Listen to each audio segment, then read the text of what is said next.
Bisa jadi malah justru napas kita berhenti duluan, tetapi kemungkaran tetap masih ada. Makanya regenerasi itu perlu, wajib saudara-saudara kita, generasi kita, siapapun mereka, mari kita ajak peka, mereka lihat bahwa keadaan kemungkaran itu terus berlanjut, terus ada, bahkan semakin terstruktur.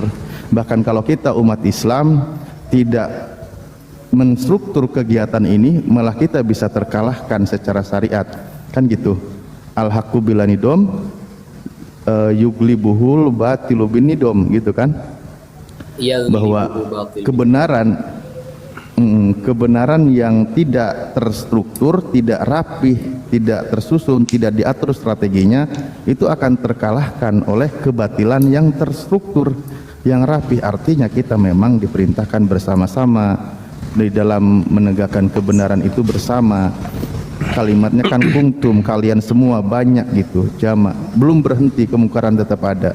Bahkan iblis sendiri berjanji ila yaumil qiyamah, dia menyesatkan manusia. Artinya kegiatan seperti ini tidak boleh dihentikan gitu. Malah bisa jadi justru napas kami, napas saya, napas Bang Ibes, napas Bang Ardi, semua kita sudah terhenti, tetapi kemungkaran tetap ada. Artinya lanjutkan oleh saudara-saudara kita semua. Ya, itu. Terima gaji. Cukup, makasih. Luar biasa. Nanti terakhir Ustaz Wafi ya, ke Bang Juma dulu. Ini penting sekali nih. Ini pertanyaannya berbeda nih ke Bang Juma. Bang Juma kita tahu sudah lama ya bersama Pak Desuki dan lain-lain begitu. Bahkan beliau ini sudah sering dilaporkan ke pihak yang berwajib. Pertanyaan ke Bang Juma, apa enggak takut menghadapi resiko semua ini? Kenapa lanjut terus? Kenapa nggak berhenti aja Bang Juma? Nggak takut dilaporin ke pihak yang berwajib? Silakan. Masya Allah. Jadi pertanyaan sangat bagus dari Bang Handi ya. Pertanyaan ini juga diajukan oleh anak-anak saya, dan saya katakan tidak ada yang perlu ditakutkan, karena Allah bersama kita dan niatan kita memang hanya untuk agama ini, bukan untuk yang lain. Terus kemudian saya malu gitu loh ya, ketika kemudian Allah Subhanahu wa taala mengatakan gini, ya ayyuhalladzina amanu lima taqulu ma la taf'alun. Wahai orang-orang yang beriman, mengapa engkau mengatakan sesuatu yang tidak kamu lakukan? Kabura maqtan indallahi an taqulu ma la taf'alun. Kemurkaan Allah itu besar ketika kemudian engkau mengatakan sesuatu yang tidak kamu praktekkan dalam hidupmu. Kita selalu keluar siang malam bela Islam, tapi kemudian kita tidak aktualisasikan dalam kehidupan, ya itu tidak baik. Dan sandaran kita itu kan selalu merujuk kepada Al-Quran, surah Al-Imran khususnya. Wa'tasimu bihablillahi jami'a wa la tafarraqu.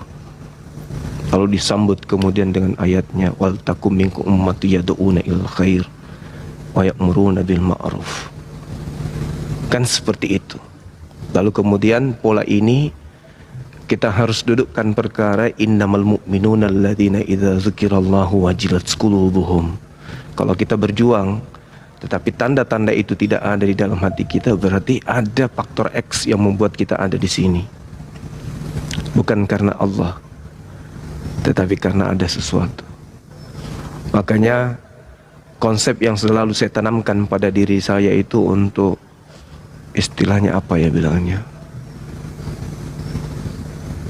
menakar ya, apakah niat saya ini masih suci atau niat saya itu kemudian ternoda dengan hal-hal yang sifatnya duniawi. Maka rujukannya itu adalah penyebutan nama Allah itu, wal takum minkum ummatu yad'una ilal khair.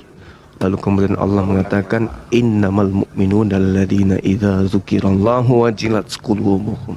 Makanya saya itu gampang terpancing ketika ada seorang kafir yang menghujat Allah, menghujat Rasulullah, menghujat sahabat, menghujat Al-Quran, dan bahkan menghujat sahabat-sahabat saya sendiri, menghujat teman-teman apologet saya. Itu gampang sekali saya itu terbakar.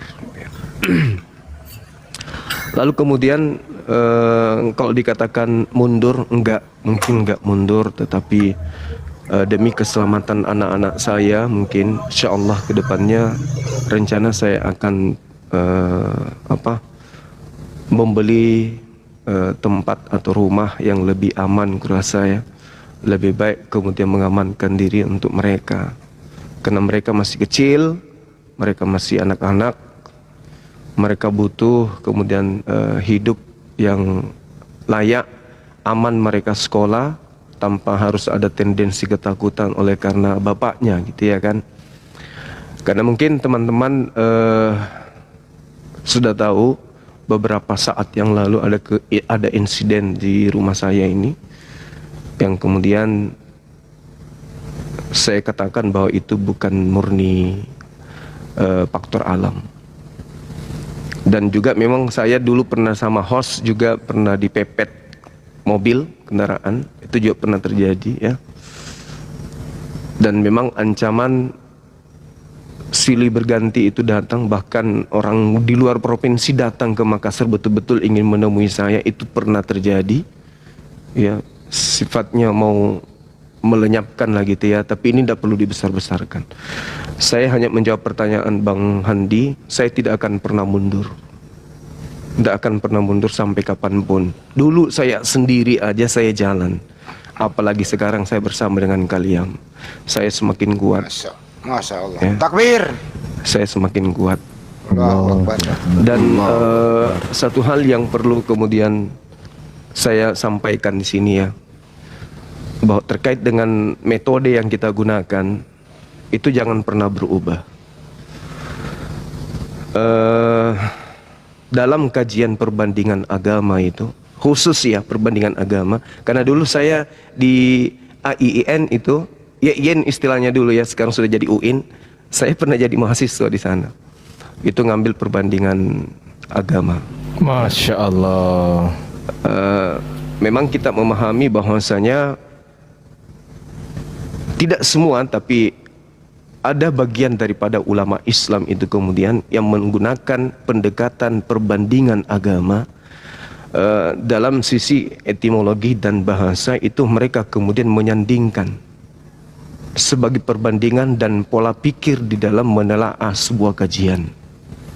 Kalau Rasulullah Muhammad SAW tadinya tidak menggunakan itu, karena orang yang datang di sekelilingnya adalah bukan datang untuk menyiarkan agama mereka. Ini yang perlu dipahami, bahwa bangsa jahiliyah pada masa itu tidak dalam ranah diperebutkan untuk di non-islamkan atau diislamkan. Sehingga salah kita ketika kemudian dalam sisi syariat atau dalam fikih kita menyamakan, itu kita keliru. Tapi kalau dalam hal kemudian melakukan pendekatan perbandingan itu nggak apa-apa. Nah, coba saya tanya di antara kita, taruhlah Dinda Najak, kita selalu memanggil beliau Ustadz. Apakah istilah itu sudah ada dari internal Rasulullah? Gimana Dinda? Nggak ada. Jangan Tapi kan kenapa? Ustadz, Bang. Jangan Mujahid. kan Ustadz, Sayyidina Abu Bakar, Umar, Utsman waktu haji tidak dipanggil Haji Sayyidina Umar, Haji Sayyidina Abu Bakar, nggak ada. Ya itu dia makanya. Itu dia makanya Dina, saya katakan. Jadi kita jangan pernah berhenti kemudian ya.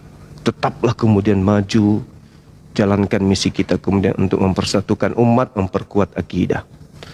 Saya dengarkan dan saya mendapatkan informasi dari Dinda Ali sendiri ya, di mana pengetahuan beliau ya saya akui beliau hebat, luar biasa, setara dengan Dinda Wafilah ya kan. Di beberapa kitab dari karangan ulama-ulama Al-Azhar Mesir dan juga kampus-kampus Islam di Timur Tengah itu, mereka kadang menyajikan ketika dibutuhkan pelajaran-pelajaran kajian perbandingan agama, mereka juga melakukan pendekatan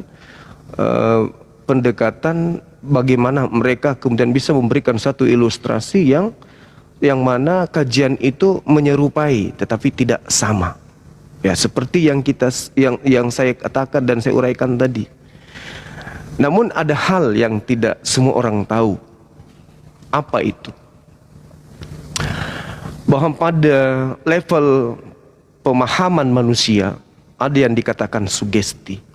Sugesti itu mendorong sesuatu yang tadinya tidak konkret, masih abstrak, menjadi sesuatu yang nyata atau absolut. Nah, sehingga pola ini, kalau saya selalu memberikan kajian di teman-teman, di tempat saya katakan bahwa Anda akan menjadi seperti apa yang Anda pikirkan tentang diri Anda. Nah, inilah yang selalu metode yang seperti inilah yang selalu saya kaitkan. Kenapa kemudian saya berani menguraikan kemarin bahwa kalau Anda menyatakan diri Anda baptis itu seperti ini polanya, maka kami pun Islam melakukan hal itu. Apa yang mendasari saya mengatakan? Saya ini orang belajar. Saya tahu literasi yang mereka gunakan kemudian bahwa dari sejak dahulu, mulai dari Islam Ortodoks, Kristen Ortodoks dan seterusnya, mereka sudah mengambil istilah wudhu itu sebagai pengganti baptis. Itu satu poin. Poin kedua, baptis di dalam kajian orang Yahudi itu lebih cenderung memang mirip dengan wudhu. Nanti poin itu berubah kemudian ketika baptis ini dikonsumsi di luar daripada meja Yahudi. Itu baru kemudian berubah.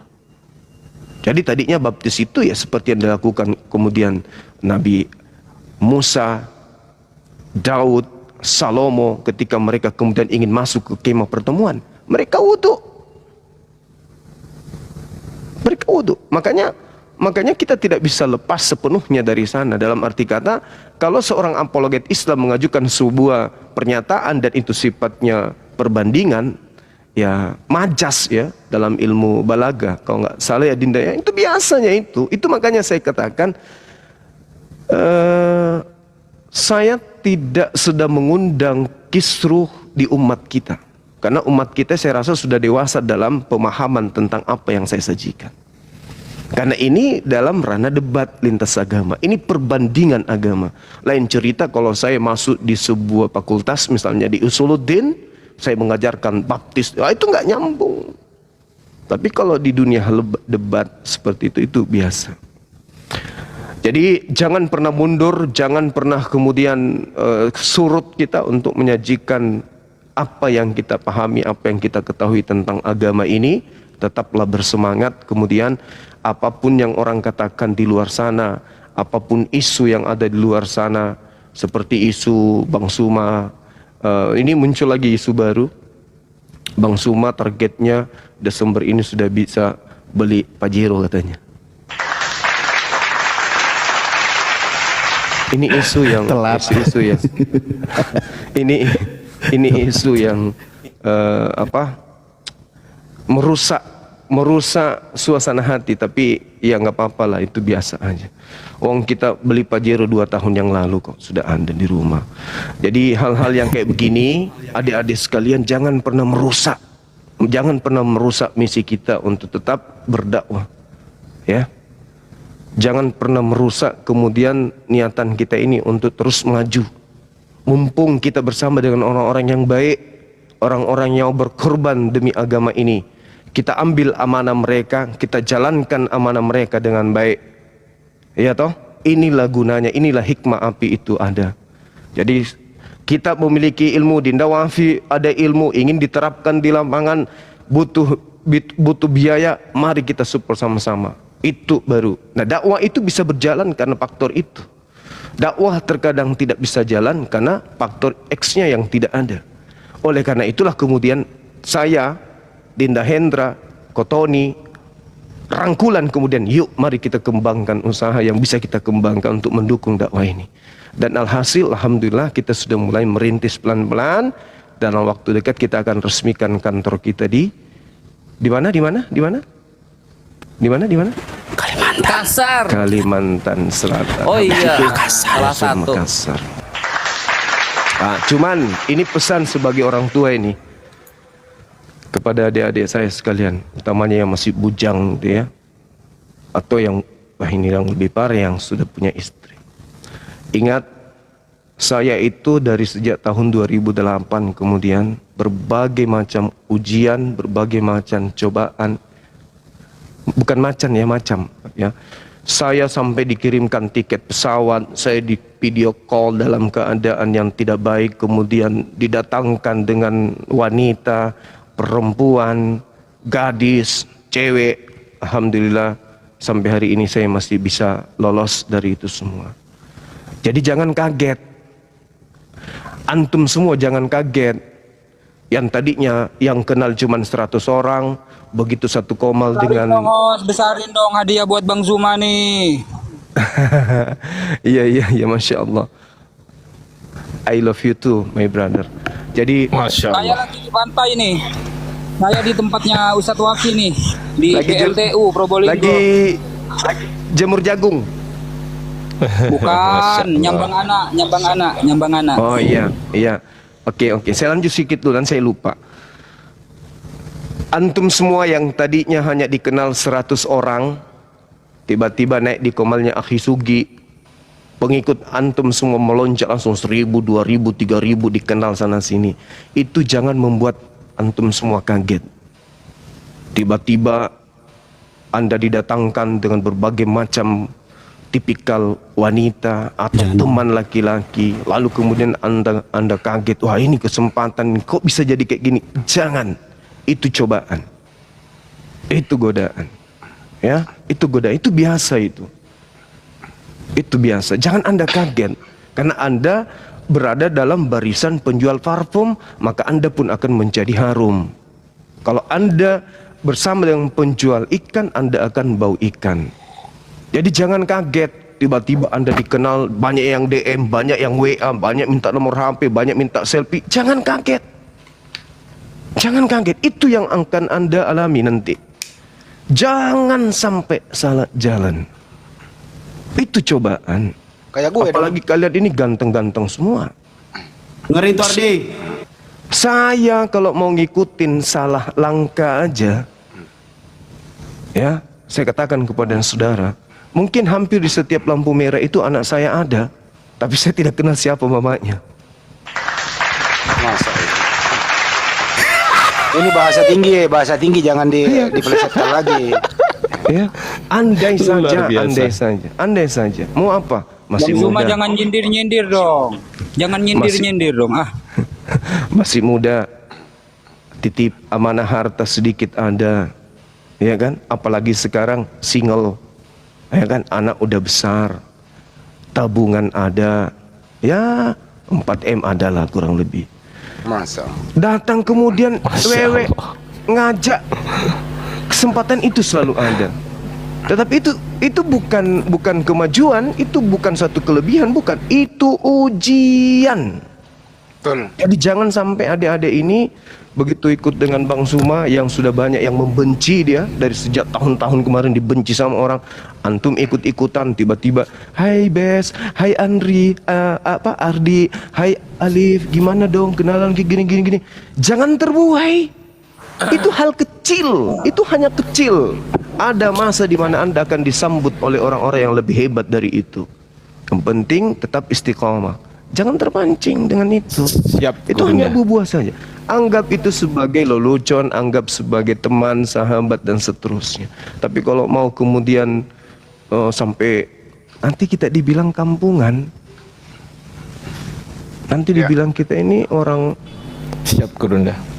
apa ya? Orang yang baru keluar dari goa. Nggak pernah Syukurin lihat lu kayak gitu. Ibes. Saya ini bicara skala api. Iya kan? Karena Iya. kita ini Betul, bekerja atas nama umat. Sebagai orang tua nih, sebagai abang harus mengingatkan itu. Tapi ada juga baiknya. Kalau selama ini bini itu diajarin yang baik, disuruh sholat, diajarin untuk puasa, diajarin untuk tidak menggibah ke rumah tetangga, jangan boros, jangan ini, tapi kemudian dia tidak mau berubah, saatnya dipilih dan dipilah yang bisa menjadi ibu dari anak-anak kita sampai ke jannah. Itu. Amin. Oke, saya lanjut Gitu ya? lagi, masih Banjuma. Oh, aja lo sih seru ya. Lanjut dulu Bang Zuma. Ini seru ini. Udah Lanjut. itu.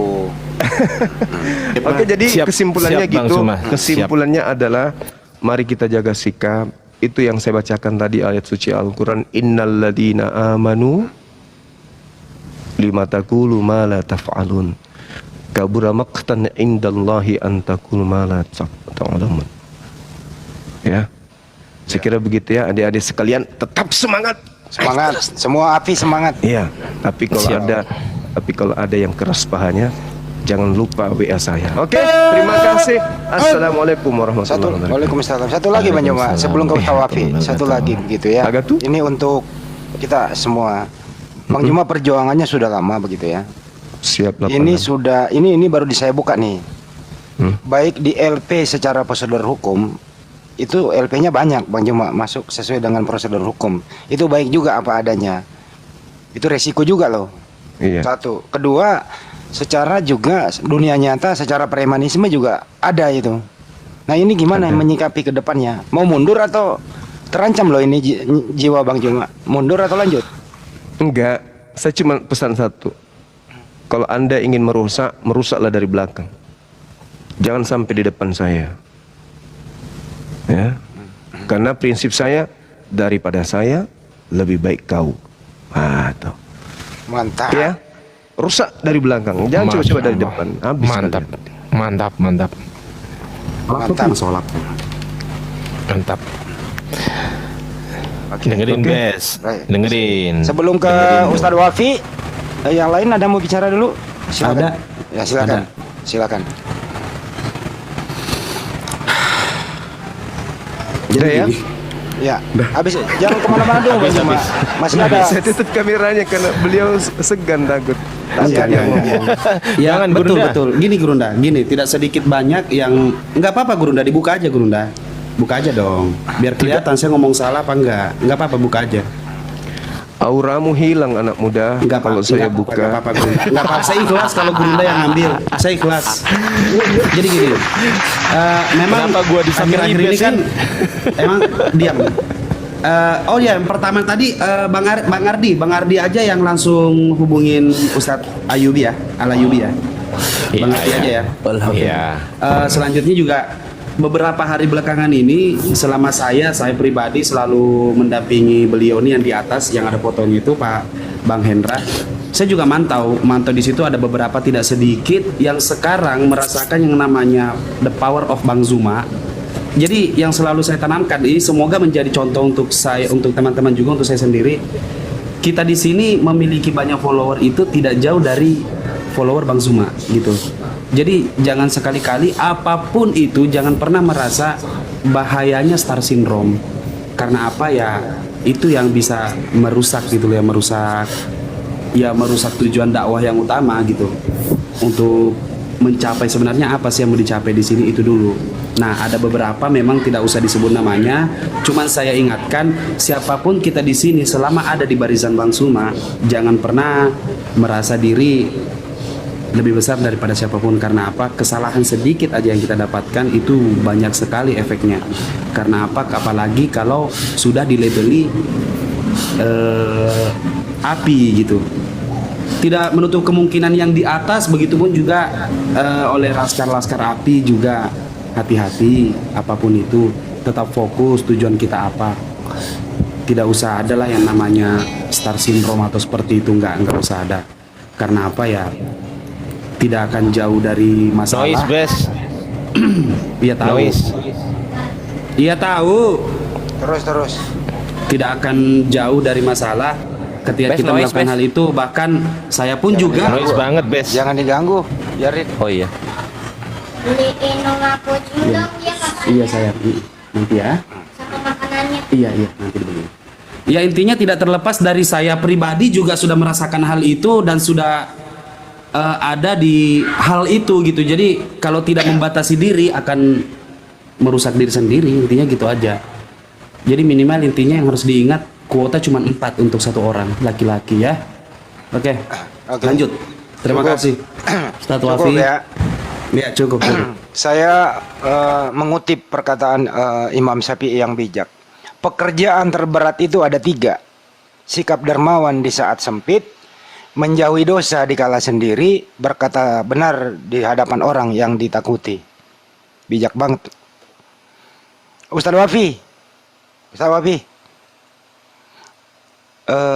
kenapa harus Islam? Kenapa kita harus berjuang?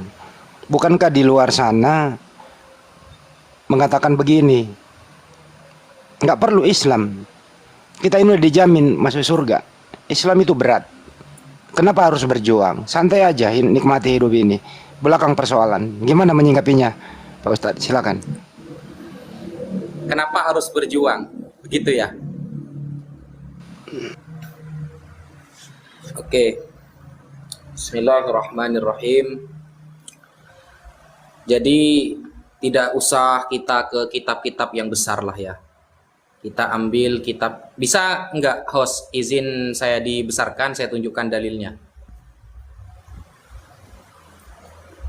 Ya, ini ya. Jadi kenapa kita kok harus berjuang? Gitu ya, teman-teman. Ini saya putar dulu kameranya. Nah, di sini begini teman-teman ya. Ini kitab Nihayatuz Zain fi Irsyadil Mubtadi'in yang ditulis oleh Syekh Nawawi Al-Bantani. Ini kan jihad ya, babul jihad. Huwa fardu kifayatin kulla amin. Jihad itu berperang melawan orang-orang kafir, itu hukumnya fardu kifayah di setiap tahun. Arti dari fardu kifayah adalah satu saja melakukan, maka semuanya gugur dosanya. Termasuk fardu kifayah seperti apa? Kaqiyamin bihujajin diniyah. Seperti menyampaikan dalil-dalil agama wa ulumin syar'iyyah dan ilmu-ilmu syariat. Nah, menyampaikan hujah agama itu contohnya seperti apa? Yang sampai hukumnya fardu kifayah itu. Kita lihat. Kaqiyamin bihujajin diniyah ay barahin ilmiyah muthabbatatun li'aqaidit tauhid tafsilan ka thubuti shani'. Jadi seperti menyampaikan dalil-dalil ilmiah yang telah ditetapkan oleh agama mengenai akidah mentauhidkan Allah Subhanahu wa taala. Tidak mendui tunggalkan, tidak menteri tunggalkan, apalagi triteos teman-teman. Menjelaskannya tafsilan secara terperinci. Sebagaimana Mas Kores, Bang Zuma, Bang Handi, Ustadz Alif, Mas Ardi, Mas Rashid, lain sebagainya, ya, menjelaskan tentang kekuasaan Allah itu secara tafsil, secara terperinci. Yang namanya Tuhan nggak boleh ngantuk, apalagi ketiduran di perahu. Karena di dalam Al-Quran juz 3 di ayat kursi dijelaskan la ta'khudhuhu sinatu wala naum. Yang namanya Tuhan nggak boleh ngantuk, nggak boleh tidur, apalagi ketidurannya di perahu. Itu bukan Tuhan. Kathubuti shani', seperti menjelaskan tentang zat yang maha pencipta. Nah, jadi hukumnya menyampaikan ilmu-ilmu seperti itu hukumnya fardu kifayah teman-teman.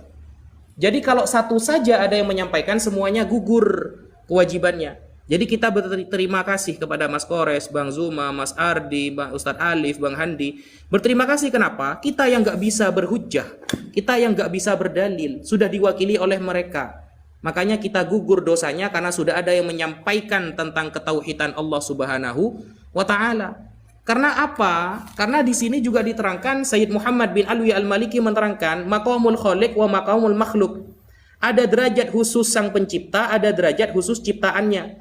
Innal farqa, sesungguhnya perbedaan baina maqamil khaliq, di antara derajat sang pencipta, wal makhluki, dan ciptaannya, huwal haddul fasil bainal kufri wal iman, adalah pembeda, pembatas antara kekufuran dan keimanan. Wa na'taqidu, dan kita yakin, annaman, bahwa orang khalato, yang mencampur adukkan bainal maqamaini, di antara dua derajat ini, sang pencipta dan ciptaan, faqad kafaro, maka sungguh dia telah kafir. Wal iyadu billah, kita meminta perlindungan kepada Allah. Yang namanya sang pencipta maha kuasa. Yang namanya sang pencipta tidak boleh lemah. Yang namanya sang pencipta tidak boleh ngantuk, tidur, lapar, haus, sakit, dan lain sebagainya. Yang namanya makhluk pasti sakit, lapar, tidur, ngantuk, lemah, dan lain sebagainya. Maka kalau sampai derajat makhluk ini dicampur adukkan kepada sang khalik, sang pencipta, maka faqad kafaro, maka sungguh dia telah kafir. Menyampaikan seperti ini hukumnya fardu kifayah teman-teman. Maka semakin banyak yang namanya fardu kifayah ya, seperti mensolati mayit, itu kan fardu kifayah. Semakin banyak yang melakukan, maka semakin bagus. Makanya kita berjuang, kita menyampaikan kepada orang-orang yang tidak mengetahui, khususnya kepada orang-orang kafir. Seperti itu Bang Handi. Dan ini, perjuangan kita ini bukan baru saja, bukan dari tahun 2019, 2013, bukan. Para ulama sejak dahulu itu sudah melakukan diskusi-diskusi lintas ilmiah, lintas agama, lintas iman, ya. Itu sudah dilakukan. Makanya Al-Imam Al-Ghazali punya kitab yang bernama Ar-Raddul Jamil li Ilahiyati Isa bisorihil Injil. Bantahan yang baik untuk penolakan ketuhanan Isa dalam kitab Injil. Yang Imam Ghazali bahas apa di dalamnya? Tentang Yohanes, Markus, Lukas, Matius, dan lain sebagainya. Beliau menggunakan lafal Injil, bukan Bible, tetapi untuk menghantam mereka. Jadi itu hukumnya boleh ya, menggunakan apa yang ada di dalam kekristenan, tapi untuk menghantam mereka itu boleh. Makanya Imam Ghazali menarasikan lafal Injil, tapi yang dikritik adalah Yohanes, Markus, Lukas, Matius. Bukan berarti beliau membenarkan, bukan. Beliau ingin mengungkap bahwa itu bukan Injil, itu penuh dengan kesalahan. Kemudian Ibnu Taimiyah Al-Harrani punya kitab namanya Al-Jawab As-Sahih Liman Baddala Dinal Masih. Kemudian Al-Imam Ibnu Hazm mempunyai kitab Al-Fisal. Kemudian Syekh Rahmatullah Al-Hindi punya kitab yang bernama Izharul Haq, tentang perdiskusian beliau dengan para pendeta dan rabi Yahudi. Kemudian banyak sekali ulama-ulama mengarang kitab tentang lintas agama, banyak sekali. Jadi kita meneruskan tentang perjuangan para ulama itu. Meneruskan. Kita tidak sedang membuat perkara baru. Kita meneruskan perjuangan para ulama karena Imam Ghazali, Imam Ibnu Hazm, dan lain sebagainya adalah ulama terkemuka. Beliau lebih paham hadis dan Quran daripada kita. Kita hanya melancarkan, menyampaikan apa yang pernah beliau perjuangkan dahulu. Mungkin sekian dari saya, kurang lebihnya mohon maaf. Wassalamualaikum. Waalaikumsalam warahmatullahi wabarakatuh. Waduh, mantap sekali. Ini tadi Bang ada Andi, kata. terakhir Bang Andi, sebelum turun Bang Andi, aku mau antar penumpang Bang Andi. Silakan. Ya, ini untuk kita bersama, untuk kita semuanya ya. Yang utamanya yang di room ini dan juga netizen yang ada di bawah. Saya ada kata-kata mutiara dulu ya, pada saat saya masih kuliah dulu, tapi saya kuliahnya nggak lulus. Sebaik-baiknya saya masih lebih baik lagi orang lain, dan seburuk-buruknya orang lain masih lebih buruk saya. Segemuk-gemuknya ikan pasti ada tulangnya. Sekurus-kurusnya ikan pasti ada dagingnya. Ya, siapapun kita semuanya pasti. Sip. Kita semua pasti memiliki kelebihan dan kita juga pasti memiliki kekurangan. Sekian, saya mau antar penumpang dulu. Assalamualaikum warahmatullahi wabarakatuh. Waalaikumsalam warahmatullahi wabarakatuh. Waalaikumsalam warahmatullahi wabarakatuh. Yang Aku diantarkan tepuk tangan. tadi Pak Saya tepuk Ay- tangan buat Dinda Wafi ya, bukan untuk Ayubi tadi ya. Aduh, pergi dia. Yang diantarkan tadi Ayubi itu sudah dirangkum di buku Tatang Sutarman halaman 31 pojok kiri atas. Bukan Ini kalau- halaman pertama. Halaman 31 banyak, Pak. Oh, 31 ya. Nah, ini untuk Masya Bang Allah, jaketnya keren banget. Masya Allah. Ini Apa untuk Bang Juma dan semuanya nih. Jihad. Bagaimana sih cara berjihad, memposisikan diri sesuai dengan ajaran Islam begitu? Jihad itu seperti apa? Siapa yang mau berpendapat? Ini tadi diungkapkan oleh Ustaz Wafi. Apakah kita di sini berjihad? Dan bagaimana cara mengaplikasikannya agar tidak sembarang jihad? Silakan, Bang Juma. Tafadhol Bang Zuma. Ini saya lagi menikmati jaket yang tidak dimiliki semua orang kecuali saya, Bang. Betul. Ya, jihad itu berjuang kan, Ya. berjuang di jalan Allah ya. Apapun lah pemaknaan jihad itu untuk kita yang pasti positif. Indonesia tidak akan menang andai saja Islam itu tidak kemudian menganut paham jihad. Ya. Bagaimana Indonesia mau menang kalau tampar pipi kanan kasih pipi kiri? Oh, menang dari mana merdekanya? Justru karena jihad kemudian alhamdulillah Nusantara ini bisa merdeka. Nah, Ada cerita, Bang. cakupan itu kemudian Sabar sayang. Cakupan itu kemudian, nuansa itu, muatannya kemudian harus kita miliki sebagai seorang apologet. Berjihadnya apologet itu adalah pada saat kemudian mereka pasang badan untuk meluruskan dan membentengi akidah dengan memaparkan kajian-kajian Islam dan kajian-kajian yang sesuai apa yang dibawa oleh lawan diskusi. Jihadnya oleh penyimak diskusi adalah ketika mereka typing dengan baik, memberikan dukungan yang baik, ya, baik itu yang ada di TikTok maupun yang ada di YouTube. Jihadnya kemudian orang-orang yang memiliki harta, waktu, ya, itu adalah gift. Berengkali kayak gitu. Jadi semua saling bersinergi satu sama lain. Nah, seperti saudara Faisal ini lagi jihad. Coba bayangkan Anda memberikan Dinda Wafi kemudian gift. Hasil giftnya dibelikan kemudian beras, masuk ke dalam tubuhnya, masuk ke dalam tubuh anak-anaknya. Kemudian dia makan, menjadi nutrisi di dalam otaknya. Dia menyampaikan kalam ilahi. Kalam ilahinya itu sampai kepada murid. Muridnya menyampaikan kepada murid. Murid yang menyampaikan kepada murid. Murid. Dari hasil satu mawar itu kemudian menghapuskan dosa Anda karena amal jariyah. Masya Allah. Kalau satu ST? Ya, kalau ST, kalau tumpah nggak apa-apa. Satu ST nggak apa-apa. Ya, ini serius. Ini serius. Jadi jihad itu jangan dipahami dengan skala kecil. Jihad itu besar. Mendengarkan apa yang kita paparkan, kemudian yang mendengarkan itu menyampaikan lagi kepada anak cucunya, cucunya menyampaikan kepada cicitnya dan seterusnya. Maka itulah yang disebut oleh Allah ilmu yang bermanfaat. Masya Allah. Harta yang bermanfaat. Oke? Anak yang soleh. Untuk apa coba dapat uang banyak, dikumpul di tabungan, diperbanyak. Oh, tidak dikasih kepada sahabatnya, besok hari kena bisul. Bisulnya pas di bibir atas. Makan susah, tidur susah, bicara susah, minum susah. Padahal banyak duit. Kan gitu, percuma kan? Mending kemudian memberikan terbaik kepada orang-orang yang memperjuangkan agama. Ustadz-ustadz kita yang lagi ceramah, orang yang ada di masjid, orang yang ada di komal-komal yang sedang membacakan Quran, ibu-ibu tua yang begitu kita lihat di WA, di TikTok ada yang sedang mengaji. Lemparkan beliau mereka ini gift. Jangan kira Bang Suma nggak lempar gift, tapi nggak di sini.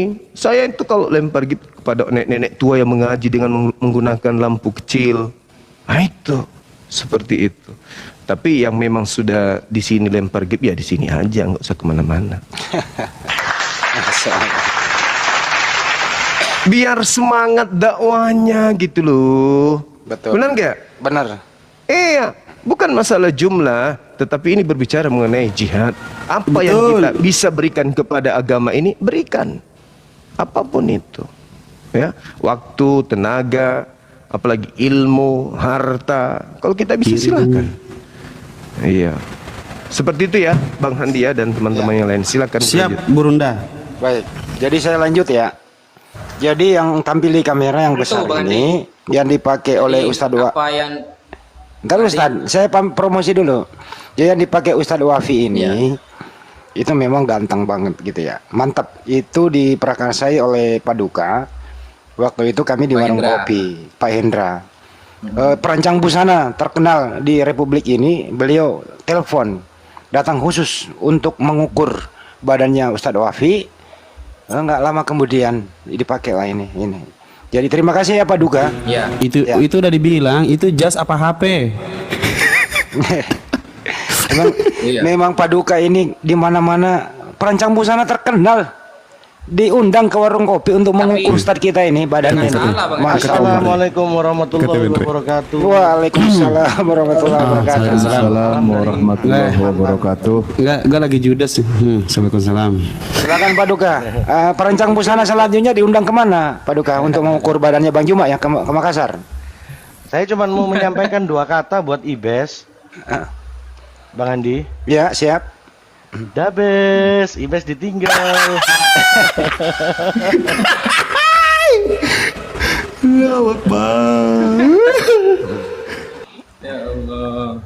Assalamualaikum Bang Zuma, Ustadz Alif, Ustadz Wafi, Bang Waalaikumsalam Hendi, warahmatullahi wabarakatuh. Bang Kores, Bang Ibes. Ada lagi filosofinya nih. Kenapa jasnya Ustadz Wafi itu tidak beri saku yang banyak supaya tidak menerima sogokan. Jadi memang sekali aja tidak diberi saku. Iya betul, tidak diberi saku yang banyak di depan, tapi di belakang ada 9. Ganteng banget Ustaz Wafi, Masya Allah. Saya kemarin yang bisikin, tapi- Pak, tolong jangan diberi saku ya Pak. Ayah siap katanya. Benar-benar nggak diberi saku tuh kan. Lanjut Ustaz. Gini Bang Andi, tadi yang disampaikan Bang Zuma kan ya, itu bagus. Rasulullah itu pernah bersabda begini, ini hadis sahih. Rasulullah pernah bersabda, jahidul musyrikin bi amwalikum wa anfusikum wa alsinatikum. Nah, jadi lawanlah orang-orang musyrik. Jadi jangan dikira kafir-kafir yang sekarang yang kita lawan itu adalah ahlul kitab, bukan. Ya, bukan ahlul kitab mereka itu. Kalau bahlul kitab, iya ada apa-apa.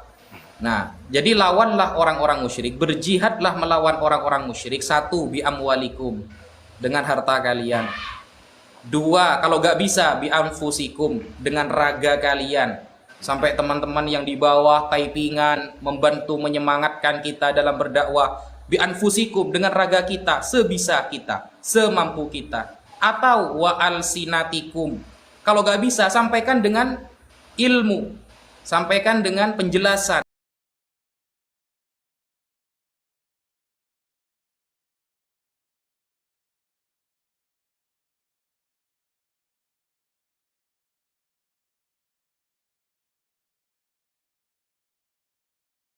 Cukup elegan caranya. Jadi ketika ada seumpama Bang Ibes dengan Mas Ardiansyah bertengkar, karena di daerah Arab bertengkar. Nah, santri yang melerai ini niatnya memang melerai, bukan niat ingin bertengkar juga, bukan, agar sama-sama damai. Nah, kemudian dipanggil oleh salah satu laskar, mungkin salah satu polisi, ditanyakan, limadza antum antadrib ahadan min ikhwanikum, kenapa kamu memukul saudara kamu? Maka santri yang gak bisa bahasa Arab ini menjelaskan dengan elegan, dia mengatakan, dia tidak bisa bahasa Arab, tidak bisa, cuma mengatakan begini, hadza wa hadza hadaan, ana di hadza, kemudian ana hadza. Itu kan cukup satu kata kan ya, hadza, tapi memahamkan itu ya, ana wa hadza, ana di hadza, maka ana hadza, ya, gitu. Itu kan termasuk kecerdasan yang digunakan Mas Ibes selama ini dalam berdiskusi. Jadi ingat istilah ini, Ustaz. Menggunakan hadza. Iya, gimana? Ustaz, walad ana wa walad anta padorob-dorob pitorik ya. Nggak jadi ingat istilah. Jadi istilah apapun kayak gitu. maksudnya itu apa? Maksudnya begini, kita sesuai dengan kemampuan kita, teman-teman. Kalau cuma bisa bismillahirrahmanirrahim, sampaikan kebenaran itu. Loh, terus bagaimana kamu? Apakah kita menyampaikan agama itu harus nunggu kita suci dulu? Loh, kalau kita nunggu suci dulu, semuanya akan ada yang menyampaikan kebenaran, teman-teman. Kewajiban kita itu 2, 1 menyampaikan, 2 mengamalkan. Gitu loh. Kita tidak mengamalkan, maka kita punya kewajiban menyampaikan. Kalau kita harus menunggu suci dulu, tidak boleh bersalah sedikit pun, ya kapan kita akan menyampaikan kebaikan itu? Kena 2 kali dosanya, dosa agak menyampaikan, dosa agak mengamalkan, gitu loh. Makanya meskipun kita masih penuh kesalahan, penuh kekurangan, sampaikan sebisa mungkin. Wa alsinatikum, kata Rasulullah, sampaikan kebenaran itu dengan lisan kalian. Gak bisa dengan raga kalian. Kalau tetap gak bisa dengan harta kalian. Mungkin itu yang bisa saya sampaikan. Dan perlu dipahami teman-teman, sejak saya pakai jas ini, Mas Aryesto itu mulai dengki dan iri kepada saya. Beliau sampai hampir mencuri jas ini melalui beberapa orang, tapi alhamdulillah sudah berhasil. Bercanda. Jangan lagi di framing di luar sana ya. Ini cuma candaan. Humor. Candaan. Ini sebelum Banjuma sholat maghrib masih ada waktu, Banjuma. Dengarkan dulu pertanyaan nih, atau semuanya. Ini nih yang penting nih. Ini yang paling penting tugas api nih.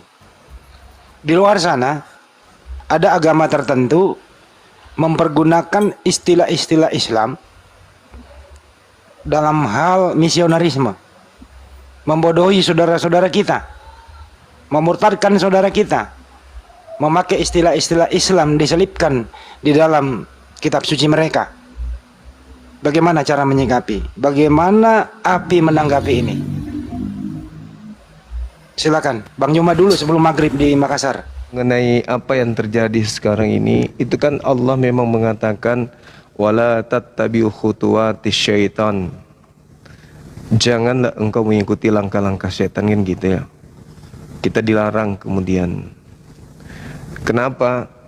Kalau orang yang belajar, artinya setan ini memiliki cara, ada triknya kemudian untuk menyesatkan manusia. Nah, cara inilah kemudian yang kita lihat sepanjang hari, bagaimana setan itu menjerat kemudian korbannya dengan teknik dan cara. Salah satunya adalah menggunakan istilah-istilah yang kemudian bisa membuat umat Islam itu jatuh atau tergelincir dari kaidah Islam yang benar. Makanya Al-Quran memberikan kepada kita itu pengetahuan tentang mereka. Wa ikhwanuhum yamuddunahum fil ghayy tsumma la yuqsirun. Allah mengatakan, dan teman-teman mereka orang-orang kafir dan fasik membantu setan-setan di dalam menyesatkan, dan mereka tidak henti-hentinya menyesatkan. Ini kita lihat sekarang ini. Jadi mereka tidak akan pernah berhenti sebelum kita tergelincir. Maka semua kekuatan, semua cara, semua metode mereka gunakan untuk menggait dari Islam ini supaya keluar dari keislamannya. Sehingga kita harus berhati-hati. Nah, itulah tujuan API ini juga dibentuk, supaya umat Islam itu bisa menjaga diri dengan baik. Karena kenapa? Setan itu sangat licik di dalam menyesatkan. Licik mereka itu.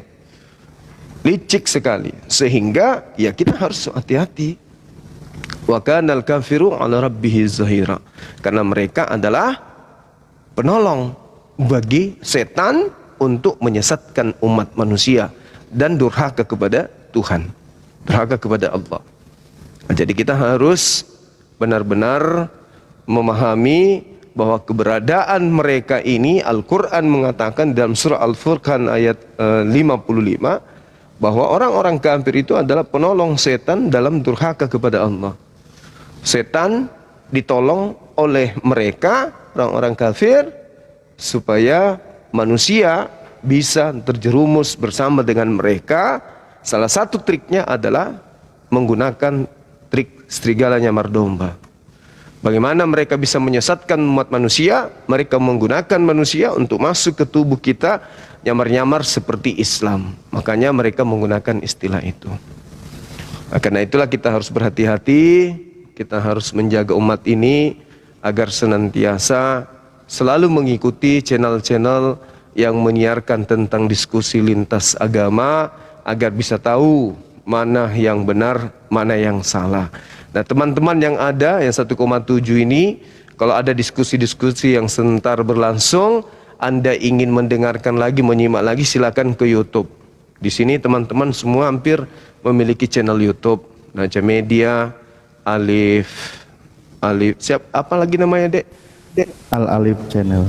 Al-Alif Channel, ya, itu semua ada channelnya. Pera Istar, Dinda Kores juga punya channel, Bang Handi juga punya channel. Itu di-subscribe supaya apa? Supaya kita bisa selalu mengikuti. Misalnya kita lagi ke daerah, lagi suntuk, putar aja YouTube-nya itu, kita dengarkan diskusinya. Itu penting sekali. Itu penting, karena kalau di TikTok begitu sudah tutup, nggak bisa lagi kita putar, nggak bisa lagi kita dengarkan apa yang kita diskusikan semalam. Tapi kalau di YouTube yang beberapa tahun yang lalu masih bisa kita simak. Itu adalah salah satu cara untuk mempelajari, mengkaji dan mengajarkan kemudian kepada generasi kita selanjutnya agar mereka terhindar dari jerat langkah-langkah setan itu. Begitu Bang Handi, di sini udah mau maghrib. Silakan yang lain. Makasih. Oke. Terima kasih Bang. Sama, di sini udah mau maghrib juga, Bang. Oh iya, betul. Abang di Kalimantan ya, Bang? Betul. Jadi ada di bawah nih, PPJ katanya mau menyerah, mau masuk api. PPJ, kalau kamu sudah menyerah jangan masuk api, tapi masuk kuburan aja. Udah selesaikan di sana. Oke. Hebat. Saya ulang ya. Kalau sudah menyerah jangan masuk api. Kalau malas masuk kuburan, masuk botol, tutup, selesai. Oke. Ustadz Alif, Itu maksudnya masuk narun itu maksudnya itu. Ustadz Alif, Anda sebagai ketua kami di sini. Jangan lupa subscribe Naja Media. Oh ya, Naja Media Channel juga tuh punya Ustadz Wafi. Naja Media Channel. Lupa juga channel Ar-Rasyid TV yang bisa disaksikan di alam barzah. Lanjut. Betul sekali itu. Tapi enggak betul juga. Ustadz Siap Alif, Ustadz Wafi, saya subscribe 2 kali. enggak bisa, cuma terhitung sekali. Malah unsubscribe kedua kali. Gimana sih? Iya. Itu subscribe. Ustadz Alif, bagaimana menyikapi ini? Apakah sudah masuk di daerah Ustadz Alif, daerah Lampung dan sekitarnya, misionarisme itu mempergunakan istilah Islam, bajunya melebihi daripada Ustadz, tapi di dalamnya menjual kebohongan. Sudah terkontaminasi ke daerah Anda dan bagaimana menyikapinya? Silakan. Iya, kurang lebih sebenarnya sudah lama sudah ada. Itu dari 3 tahun ke belakang itu sempat santer juga rame ke daerah pesisir barat itu ada di sana pergerakan seperti itu. Tapi waktu itu alhamdulillah juga kita ada di beberapa komunitas, masing-masing perwakilan bergerak ke sana. Artinya itu tindakan yang cukup meresahkan umat Islam gitu. Karena kan mereka itu menggunakan berbagai cara. Ya, seperti yang sering kita lihat lah, bagaimana dia menyamar, bahkan membuat dari segi websitenya, bagaimana memelintir Al-Quran, sehingga diarahkan kepada ketuhanan Nabi Isa alaihissalam, dari website, dari kitabnya, dan seterusnya. Banyaklah pengaran-pengaran seperti itu. Dan itu alhamdulillah kita juga giroh semangat umat Islam itu tidak terputus ya. Semoga juga ini kan di daerah-daerah yang lain waktu itu memang sudah terjadi peristiwanya, Bang Handi. Makanya kan perintah di dalam Al-Quran nyambung ke yang tadi, ingfiru hifafa wasikola, kan gitu. Kamu itu harus bergerak, bertindak, apapun keadaanmu, mau dalam keadaan ringan, mau dalam keadaan berat, sikat aja terus, bergerak, karena jihad itu perintah. Wajahidu bi amwalikum wa anfusikum fi sabilillah. Berjihadlah kalian semua dengan harta kalian, dengan jiwa kalian di jalan Allah. Itu perintahnya. Mau dalam keadaan ringan, mau dalam keadaan sulit, dalam keadaan berat, pokoknya bergerak, bangun. Di ayat lain kan dikatakan juga Rasulullah kum fa'angdir, berdirilah, ambil tindakan, berikan peringatan, kan gitu. Dengan harta kalian yang kalian mampu, bagaimana kita bisa bergerak bertindak dengan jiwa kalian, kemampuan kita semua. Pokoknya apa yang kita miliki dijadikan ladang untuk berjihad di jalan Allah. Karena jihad itu banyak caranya. Ghazul fikr juga bagian dari jihad, perang pemikiran, melawan penyesat, melawan yang suka menyuci otak umat Islam agar tersesat dan sebagainya. Itu bagian dari jihad. Tadi guru-guru kita sudah sampaikan semua. Begitu abangku. Masya Allah. Jadi memang ini ya, misionarisme itu bahkan mengimpor pemain asing. Bahkan kemarin udah masuk ke Monas. Pemain asing diimpor ke ruko-ruko, dari home ke home, komplek ke komplek. Bahkan saya sebutkan namanya Risuli Lubis itu dari desa ke desa bersama teman-temannya. Kalau nggak mendapatkan korban, temannya sendiri yang berpura-pura diinjilin oleh mereka. Selalu membawa Nabi Isa dan mempergunakan kata Allah di sana begitu.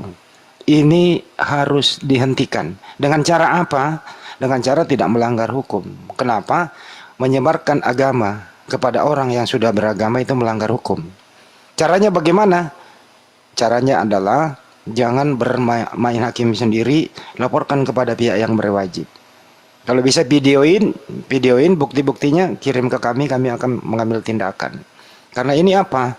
Ya tujuannya untuk memurtadkan saudara kita dengan berbagai cara. Nah inilah yang tugas kita semua.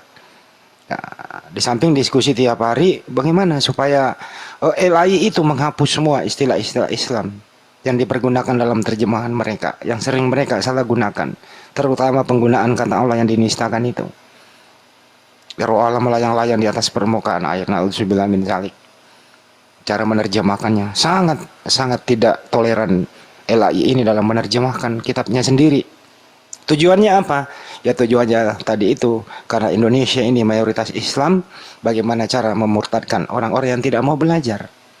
Makanya bergabunglah dengan AFI dan berjamaahlah agar dibentengi dengan iman dan ilmu. Kira-kira begitu. Bahkan bahkan ya Bung Bahandi ya. Bahkan malah kita seolah-olah jadi bantu meringankan tugas pendeta juga. Banyak jemaatnya itu yang tersadarkan, selama ini yang dia narasikan nggak tahu. Betul. Ya contoh, sehingga menyebutkan kata Allah dengan sembarangan, mereka tempatkan dengan sembarangan, itu kan mereka taklid buta. Mereka taklid buta sehingga narasinya itu aneh, janggal gitu. Hanya dengar katanya tanpa dasar. Akhirnya kita coba jelaskan, kita kasih tahu dasarnya, kita jelaskan dari segi kaidahnya dan sebagainya. Baru mereka pada tahu. Setelah pada tahu baru bilang, ya itu kamu tanyanya ke LAI. Nah itu juga jadinya. Kasihan banget si anak manja. Artinya apa? Ternyata selain juga memang mengembalikan dari penyesatan yang menyesatkan umat Islam, maksudnya tersadarkan, juga banyak juga kaum Kristen itu tersadarkan dengan kitabnya. Ternyata memang selama ini nyomot dari kitab orang gitu.